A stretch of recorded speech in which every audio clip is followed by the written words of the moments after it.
In case you chose to skip the first part, here's a quick recap. DC has made many attempts at having a Supergirl, most notably would be Kara-Zor-El, who was Superman's cousin from Argo, a Kryptonian city that temporarily survived the planet's destruction. Kara was around until her death in the Crisis on Infinite Earths event. After that, DC had an editorial edict saying that Superman had to be the last surviving Kryptonian. This resulted in the creation of a shape-shifting protoplasmic being named Matrix becoming Supergirl and then bonding with a runaway teenager to become the Earthborn avatar for an angel. Eventually, they would just go back to Supergirl being Superman's cousin. Supergirl will be getting a new series as part of DC's New 52 reboot. She would still be Kara-Zor-El, but they would take a new, different direction creatively. Today we're looking at that series' first story arc. This is Supergirl, Last Daughter of Krypton. Several meteors begin to batter the town of Smallville, Kansas, which is nothing new to them. However, the largest meteor doesn't stop and actually plows through the Earth, popping up in downtown Siberia. A group of armored individuals arrive to investigate, where they are greeted by a young woman in a familiar-looking costume. So, I guess we should talk a little bit about Kara's New 52 outfit. I know a lot of people tend to think that's maybe too revealing, but I actually kind of like it. I mean, I'm sorry, I know a lot of people like that first original Supergirl outfit, but I'm sorry, anytime I see a superheroine in a miniskirt, all I think about is the Apache Chief episode of Harvey Birdman. I will say this, though.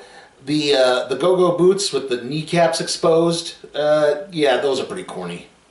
Everyone tries to handle things peacefully. Unfortunately, they don't really speak the same language. Kara believes that she's in some type of dream, which soon turns into a nightmare as the machines begin entangling her in several ropes. It's then that the sun rises over the mountains and it causes Kara's powers to awaken. As several abilities begin appearing at once, Kara realizes she's not on Krypton anymore. Kara tosses two of the armored people aside and takes off running. The only thing that stops her is the sudden activation of her super hearing. Overwhelmed, Kara lets out a scream which rattles her pursuers long enough for her to rip off one of the arms. She exposes the pilot inside and begins demanding answers. She finally gets one when Superman arrives. The two Kryptonians begin talking in their native tongue as they each notice the sigil of the House of El upon their chests. Kara says that she's Kara-Zor-El from Argo City, and 3 days earlier she was cradling her baby cousin Kal-El. Superman tries to explain that he is Kal-El, but Kara doesn't believe him, and suddenly the two are fighting. As this plays out, the armored men return to the crater where Kara crashed from and begin to claim something. Kara's onslaught is halted by the activation of her X-ray vision, and Superman tries to talk her down once more, but she attacks him again, so he catapults her up into the air. It's then that Kara realizes she's not falling down. Before Kal can get another chance to talk, Kara zips off to the Great Wall of China. The two resume brawling, causing a lot of damage to the legendary structure, and it's then that Kara notices a lot of people dodging the falling debris. The realization that innocents were being harmed proves the impetus for Kara to calm down.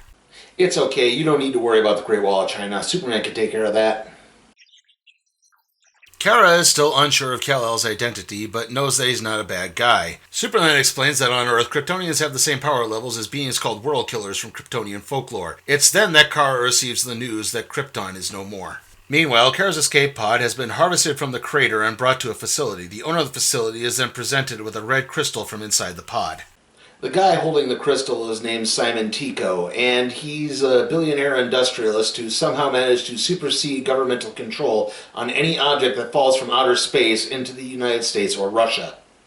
As Superman continues explaining to Kara that she's been out for years and everything she knew is gone, she remains in denial. She resolves to prove that Krypton isn't gone and leaves when Superman is called off on business. He pleads with her via her hearing to stay and adjust, but it's futile. Kara returns to the Siberian crash site and discovers that her pod is missing. It's then that Simon Tico appears via hologram. He's aware of the language barrier, so he gives her some visual clues to the pod's location in space. Even though she suspects a trap, Kara takes off to meet with Tico. Kara arrives at the space station, which has a landing bay open for her. It's then that she's greeted by laser attack moths. The station's scanners note that whenever Kara grows increasingly angry, her core temperature also increases. Tico then elects to call in the brain. Yes, always. Sadly, it's not that brain. In this case, the brain is just a sentient nervous system contained within a gelatinous body. Kara attempts to take on the brain physically, only to get stuck in the being's body. Her only option is to blast out into space, and the vacuum is enough to neutralize the brain. Using her X-ray vision, she locates her pod and crashes into the room. However, when she reaches for the vehicle, she begins feeling weak and eventually passes out, as Tico then enters the room. Yeah, Superman probably should have warned his cousin about the irradiated remains of the planet Krypton, aka kryptonite being fatal to their kind. Kara is placed in a stasis tube near the pod as her uniform is removed and experimented on. Ew. I mean, okay, technically this incarnation of Kara is probably around the ages of 18 to 21, somewhere in there, which makes her more of a young adult. I mean, later in the series, she winds up getting an apartment and a roommate, so again, I'm not saying it's that bad, but still, it's pretty bad. Tico and his chief executive, Miss Thorne, plot the next part for Kara, dissection. This is overheard by Jacobs, the man Kara ripped out of his mech suit in Siberia. Hearing this gives him a change of heart, and he breaks into Kara's chamber. He tries to get her towards the ship's escape pod, only to get shot at Tico's command. Kara starts getting smacked around by the guards just as the sun begins rising over the earth. It's enough for Kara's powers to slightly return, and soon she's fighting her way free. Kara then gets her costume back and begins wreaking havoc on the space station. She makes her way to Tico's office, where he pulls out the crystal he harvested from his ship. She identifies it as a recording device called the Sunstone. Tico elaborates that they traced the kryptonite radiation back to a certain spot on a star map. He'll give her the location in exchange for a sample of her blood. Kara fires off a heat vision blast that just misses Tico. However, this wasn't an intimidation tactic, as she was actually aiming for the station's reactor core. As the station begins to go up in flames, Kara swipes the Sunstone and warns Tico and Kryptonian to stay away. As the station is being evacuated, Tico refused to leave and he's soon engulfed in flames. However, Miss Thorne was somehow able to pull Tico's body from the wreckage, but in order to save him, they had to graft him to the body of the Brain. Tico isn't too upset though, as he's noticed a large speck of Kara's blood on the uniforms of one of his guards, meaning he has what he wants. Kara takes off towards the spot she saw on the star map. She also feels the Sunstone is guiding her as she soon reaches what appears to be a jump gate to other points in the galaxy. She passes through and soon finds herself near a blue star. Unbeknownst to her, though, she's being watched. Kara then notices a large piece of debris orbiting the star, and upon closer inspection, it's revealed to be Argo City. Kara begins searching for any possible survivors, even returning to her own home, but the city is completely empty. Kara enters her father's lab as the Sunstone begins glowing. She places it in a control matrix, and suddenly a holographic image of her father, Zor-El, appears. He explains that Kara's trip through space may have altered her memory, and explains that indeed, Krypton is no more. That being said, Zor-El attempted to at least save Argo City by creating a temporary stasis field that would hopefully function long enough to find a new home. Still, he tried to cover all bases and built the stasis pod for Kara. However, before he continued any further, the message is interrupted by someone appearing and shooting Zor-El through the chest. The message ends and the Sunstone crumbles into dust. Kara then lets out a loud scream, which brings out one of the individuals who's been watching her. This is one of the world killers that Superman was talking about earlier. The world killers are non-Kryptonians who the Kryptonians genetically engineered into being super soldiers. When the world killers grew too unruly, they were soon outlawed. This one is named Rain, and we'll soon meet a few more later.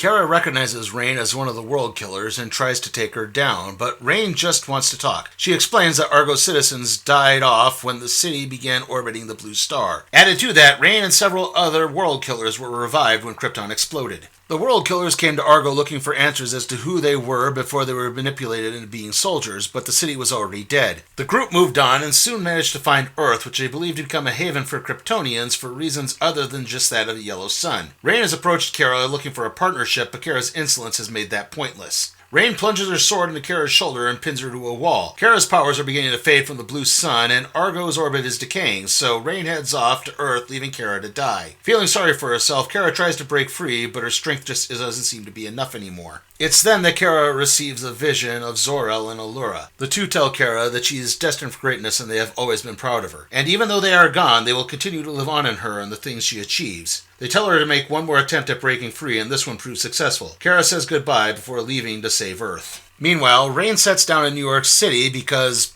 why not at this point, and begins wreaking havoc. She demands that the military take her on so that they can die first. Kara then arrives to confront Rain, but the World Killer has backup. First is the fact that she harvested the force field technology that Zor-El had developed for Argo, meaning that now Superman can't get involved. Also, she has other World Killers with her.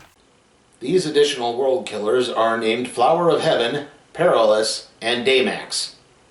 No, Daymax. Kara tries to put up a good fight, but the numbers game begins to catch up to her, so she alters her battle strategy and tricks Perilous into affecting Daymax with his venomous tendrils. It's enough to get Rain to yield and leave. Still, she has a warning. The world killers always get stronger with their next battle. They will be back, and there's also a fifth world killer who will soon come looking as well. Still, Kara has managed to win the day for now and seems to have found a new home. And that concludes our look at Supergirl, Last Daughter of Krypton. How was it? Well, on the plus side, I do like a lot of the characterization in this, particularly with Kara and Kal-El. I mean, the two act very naturally given this situation. Kara completely understandable to be upset and in denial a bit about over what's happened, and yet Kal-El is still trying, and yet you two get to that they're also, good people. I mean, Kara gets upset when she sees that she harmed innocents at the Great Wall of China. I mean, you understand that it's like she's acting a certain way, but it's not necessarily out of badness or malice. It's just, she's confused and lost and hurt. And it all works in that extent. And I think this is coupled with some pretty solid artwork.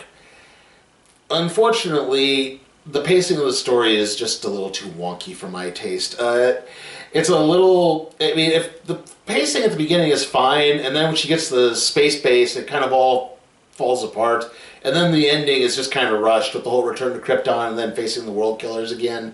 Again, it seems like that should have been a little bit bigger. Like, maybe instead have Supergirl return to Superman with the Sunstone and have them trace back to where this thing came from, and maybe that would have worked out a little bit better, and then have her leave and then save the World Killers for the second story arc, not just a tacked on bit for the first one. I think that would have worked a little bit better. It also would have gotten Superman a bit more involved. I mean, I know that seems a little stupid to say I want more Superman in a Supergirl book, but in this case, it could have used a little more Superman. I think, again, to help her come to grips with everything, it would have helped. And again, it's like Kara's decided to stay on Earth, but she's not contacting her cousin at all. And, Superman didn't tell Supergirl about the kryptonite.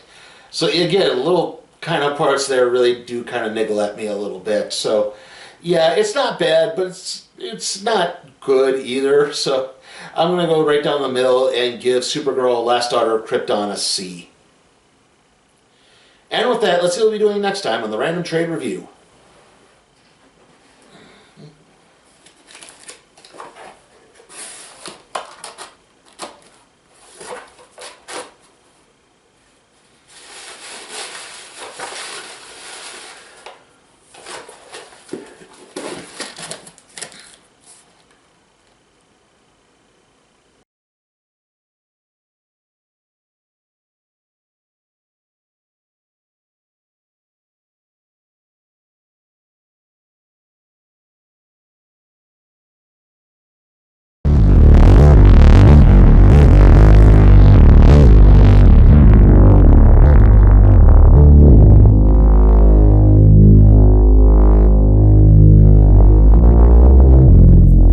Remember, you can help support my channel at patreon.com/sleepytime for Cat Productions. There, you can request a trade to be put in the randomizer, aka the cardboard box.